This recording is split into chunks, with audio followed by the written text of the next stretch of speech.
കേരളത്തിലെ ഇരുത്തം വന്ന കോൺഗ്രസ് നേതാക്കളിൽ ഒരാളാണ് ബെന്നി ബെഹന്നാൻ. അടുത്ത കാലത്ത് അദ്ദേഹം KPCC പ്രസിഡന്റ് ആകാൻ സാധ്യതയുണ്ടെന്ന് ഒരു വാർത്ത പരന്നിരുന്നു. പക്ഷേ ഇപ്പോൾ അങ്ങനെ സുധാകരൻ തന്നെ തുടരട്ടെ എന്നൊരു നിലപാടിലാണ് കോൺഗ്രസ് ഹൈക്കമാൻഡ് എത്തിയിരിക്കുന്നത്.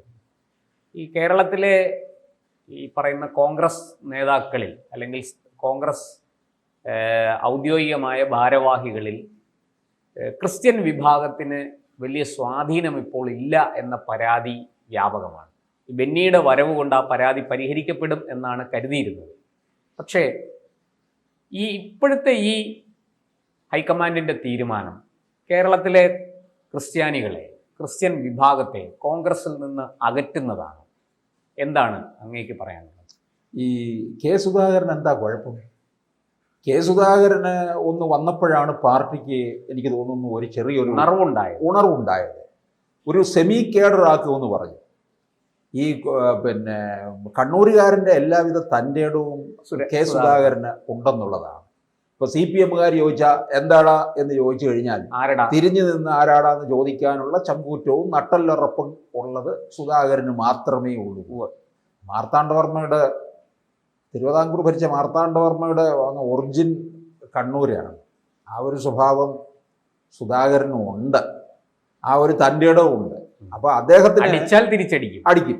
ഒരു സമയം കൊടുക്കുകയും ഒരു സ്വസ്ഥത കൊടുത്തിരുന്നുവെങ്കിൽ ഈ പാർട്ടിയെ അദ്ദേഹം ഒന്ന് ശുദ്ധീകരിച്ചെടുക്കുമായിരുന്നു. അതിന് അനുവദിക്കാത്തതാണ് കുറെ മറ്റ് പല ഗ്രൂപ്പുകാരും കുറെ പെട്ടിയെടുപ്പുകാരന്മാരും കൂടിയാണ് ഈ കോൺഗ്രസിനെ ഇത്തരത്തിൽ തൊലയ്ക്കുന്നത്. അപ്പോൾ ഇതിനുള്ള ഒരു സമയം സാവകാശം ഒന്നും തന്നെ സുധാകരന് കൊടുത്തിട്ടില്ല. സുധാകരന് അനാരോഗ്യമാണ്, ഓർമ്മക്കുറവാണ് എന്നെല്ലാം പറഞ്ഞാണ് ഈ ഹൈക്കമാൻഡിനെ ധരിപ്പിച്ചുകൊണ്ടിരിക്കുന്നത്. പക്ഷേ എന്നിട്ട് എന്താ, ചില ആൾക്കാർ KPCC പ്രസിഡന്റ് ആകാൻ വേണ്ടിയിട്ട് ചില ലിസ്റ്റ് പോലും അങ്ങോട്ട് നിരത്തി വെക്കുന്നുണ്ട്. ഇപ്പോൾ അടൂർ പ്രകാശിൻ്റെ കാര്യം പറയുന്നു. അടൂർ പ്രകാശ് ഈ ഈഴവ സമുദായത്തെ പ്രതിനിധീകരിച്ചുകൊണ്ടാണ് വന്നു കഴിഞ്ഞാൽ വെള്ളാപ്പള്ളിയെ പോലുള്ളവരുടെയൊക്കെ പിന്തുണ കിട്ടും എന്നൊരു കണക്കുകൂട്ടൽ മുമ്പോട്ട് വയ്ക്കുന്നുണ്ട്. മുമ്പും ഈഴവ സമുദായത്തിൽ നിന്നുള്ളവർ KPCC അധ്യക്ഷ സ്ഥാനത്ത് ഇരുന്നിട്ടുണ്ടല്ലോ. അന്നും വെള്ളാപ്പള്ളി എവിടെയായിരുന്നു? ഇപ്പോഴും വെള്ളാപ്പള്ളി എന്താ പറഞ്ഞത്? പിണറായി വിജയൻ മൂന്നാമതും അധികാരത്തിലെത്തും. അങ്ങനെയുള്ള വെള്ളാപ്പള്ളിയെ എങ്ങനെയാ വിശ്വസിക്കുന്നത്? ഇവിടെ അടൂർ പ്രകാശിനെ KPCC അധ്യക്ഷ സ്ഥാനത്ത് കൊണ്ടുവന്നു കഴിഞ്ഞാൽ വെള്ളാപ്പള്ളിക്ക് കൂടെ വരുമോ? ഒന്നുമില്ല. പിന്നെ PC വിഷ്ണുനാഥിന്റെ പേര് പറയുന്നുണ്ട്. അതുപോലെ തന്നെ നമ്മുടെ ഷാഫി പറമ്പിലിനെ KPCC പ്രസിഡന്റ് ആക്കിയാൽ എന്താ കുഴപ്പം? ഇവരെ ഇങ്ങനെയുള്ളവർ തന്നെ വരണമെന്നുള്ളതാണ്. അതിനിടയ്ക്കാണ് ഈ ബെന്നി ബെഹനാന്റെ പേര് ഉയർന്നു വന്നിരിക്കുന്നത്. ബെന്നി ബെഹനാന്റെ പേര് അത് ആ ബെഹനാന്റെ ലോബി തന്നെ ചില മാധ്യമങ്ങളെ കൊണ്ട് എഴുതിപ്പിക്കുകയും അങ്ങനെ പറഞ്ഞ് ആ പ്രസിഡന്റ് സ്ഥാനത്തേക്ക് കൊണ്ടുവരാനുള്ള ഒരു ശ്രമമാണ്.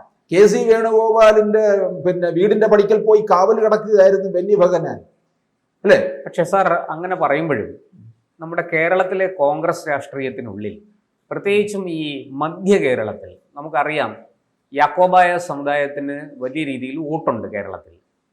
അത് ഈ ബെന്നി ബെഹന്നാൻ ഒരു യാക്കോബായ സമുദായക്കാരനും കൂടിയാണ്, ക്രിസ്തു മതത്തിലെ തന്നെ യാക്കോബായ സമുദായക്കാരനും കൂടിയാണെന്നാണ് ഞാൻ മനസ്സിലാക്കുന്നത്. അപ്പോൾ അദ്ദേഹത്തെ പോലെ ഒരാളെ കൊണ്ടുവരുമ്പോൾ ഇപ്പോൾ കോൺഗ്രസിന് വാസ്തവത്തിൽ ഈ ക്രിസ്ത്യൻ വോട്ട് വലിയ തോതിൽ കുറയുന്നു എന്നുള്ളതൊരു സത്യം തന്നെയാണ്. പല സർവേകളും അത് സൂചിപ്പിക്കുന്നുണ്ട്. പ്രത്യേകിച്ചും ഇടുക്കി, എറണാകുളം, അതുപോലെ കോട്ടയം, പത്തനംതിട്ട തുടങ്ങിയ മണ്ഡലങ്ങളിൽ. ലോക്സഭയിൽ അവർ ജയിച്ചു, അതൊക്കെ ശരിയാണ്. പക്ഷെ നിയമസഭയിലേക്ക് വരുമ്പോൾ സ്ഥിതി അതല്ല. അവിടെ ഈ ബെന്നി ബെഹന്നാന്റെ വരവോടുകൂടി ആ നഷ്ടപ്പെട്ടൊരു വിശ്വാസം, അല്ലെങ്കിൽ ഈ ക്രിസ്ത്യൻ വോട്ട് കുറയുന്നതിനെ ഒന്ന് മറികടന്ന് പരമാവധി ക്രിസ്ത്യൻ വോട്ട് സമാഹരിക്കുക എന്നൊരു ലക്ഷ്യം കൂടി പാർട്ടിക്ക് ഉണ്ടായിരുന്നില്ലേ? അതിനുവേണ്ടിയാണ് ബെന്നി ബെഹനാന്റെ പേര് ചിലർ ഉയർത്തിക്കൊണ്ടുവരുന്നത്. മനോരമ ബെന്നി ബെഹനാനെ KPCC അധ്യക്ഷ സ്ഥാനത്തേക്ക് നിയമിക്കും എന്നുള്ള രീതിയിലുള്ള വാർത്തകളും ഒക്കെ വന്നുകൊണ്ടിരിക്കുകയാണ്. മനോരമയ്ക്ക് താല്പര്യങ്ങളുണ്ട്. അല്ല, മനോരമ ചില കാര്യങ്ങൾ തീർച്ചപ്പെടുത്തി വെച്ച് കഴിഞ്ഞാൽ മനോരമയുടെ ആ ഇതനുസരിച്ച് അത് ഹൈക്കമാൻഡ് ചിലപ്പോൾ പോലും അത് അംഗീകരിക്കും. അങ്ങനെ ഒരു കാലം ഉണ്ടായിരുന്നു. ഇന്ദിരാഗാന്ധി പോലും ഈ മനോരമയെ വാക്കുകൾ വിശ്വസിച്ചിരുന്ന ഒരു കാലം ഉണ്ടായിരുന്നു എന്നുള്ളതാണ്. ഇപ്പോഴും അതൊക്കെ തന്നെ അതിനൊന്നും ബലക്കുറവൊന്നും ഉണ്ടായിട്ടില്ല. അങ്ങനെ ബെന്നി ബെഹനാനെ ഈ മാധ്യമങ്ങളിലൂടെ ഇങ്ങനെ അധ്യക്ഷ സ്ഥാനത്തേക്ക് കൊണ്ടുവരാനുള്ള ശ്രമമാണ് നടത്തുന്നത്. എന്തിൻ്റെ പേരിൽ? ക്രൈസ്തവരെ ചേർത്ത് നിർത്താൻ. ഏത് സഭ എന്ന് പറഞ്ഞാൽ യാക്കോബ സഭ. യാക്കോബ സഭ ആർക്ക് പിന്തുണ കൊടുക്കുന്നു? പിണറായി വിജയന്, CPM-നെ പിന്തുണയ്ക്കുന്നവരാണ്. ആ സഭയുടെ മേലധ്യക്ഷനും ഒക്കെ അത്തരത്തിലാണ് പലപ്പോഴും പിണറായിയെ ന്യായീകരിച്ചുകൊണ്ടാണ് പറഞ്ഞിട്ടുള്ളത്. കഴിഞ്ഞ ലോക്സഭാ തെരഞ്ഞെടുപ്പില് ആരായിരുന്നു? ബെന്നി ബെഹനാൻ ആയിരുന്നല്ലോ ചാലക്കുടിയിലെ സ്ഥാനാർത്ഥി. ബെന്നി ബെഹനാനെ ജയിപ്പിക്കണമെന്നൊന്നും യാക്കോബായ സഭയ്ക്ക് ഉണ്ടായിരുന്നില്ല. പക്ഷെ CPM-ന്റെ സ്ഥാനാർത്ഥിയെ ജയിപ്പിക്കുക എന്നുള്ള രീതിയിലായിരുന്നു. ബെഹനാൻ യാക്കോബായ ആണെങ്കിൽ പോലും ഈ CPM സ്ഥാനാർത്ഥിയോടായിരുന്നു ആ സഭയ്ക്ക് ഉണ്ടായിരുന്നത്. പല സമയങ്ങളിലും അല്ലാതെ ബെന്നി ബെഹനാന് ഈ മർത്തോമ സഭയോടോ കത്തോലിക്ക സഭയോടോ മലങ്കര സഭയോടോ ഒരു സഭയോടും തന്നെ യാതൊരു തരത്തിലുള്ള ആഭിമുഖ്യവും ഇല്ല എന്നുള്ളതാണ് പലപ്പോഴും പല കാലങ്ങളിലായിട്ട് തെളിഞ്ഞിട്ടുള്ളത്. അതുകൊണ്ട് ബെന്നി ബെഹനാനെ കൊണ്ടുവന്നു കഴിഞ്ഞാൽ ഈ ക്രൈസ്തവ സഭകളെ മുഴുവൻ, ക്രൈസ്തവരെ മുഴുവൻ ഇനി ചേർത്ത് നിർത്താമെന്നുള്ളത് വെറുതെയാണ്. ബെന്നി ബെഹനാനെ ഇത് ഏൽപ്പിച്ചു കഴിഞ്ഞാൽ 2026 കിട്ടാൻ പോകുന്ന ഭരണം കൂടെ ഇല്ലാതാകും. അത് CPM-ന്റെ ക്യാമ്പിലേക്ക് പോകും. ഈ ജോസ് കെ മാണിയെ ഇവിടെ നിന്ന് ചവിട്ടി പുറത്താക്കി LDF-ലേക്ക് എത്തിച്ചത് ആരാണ്?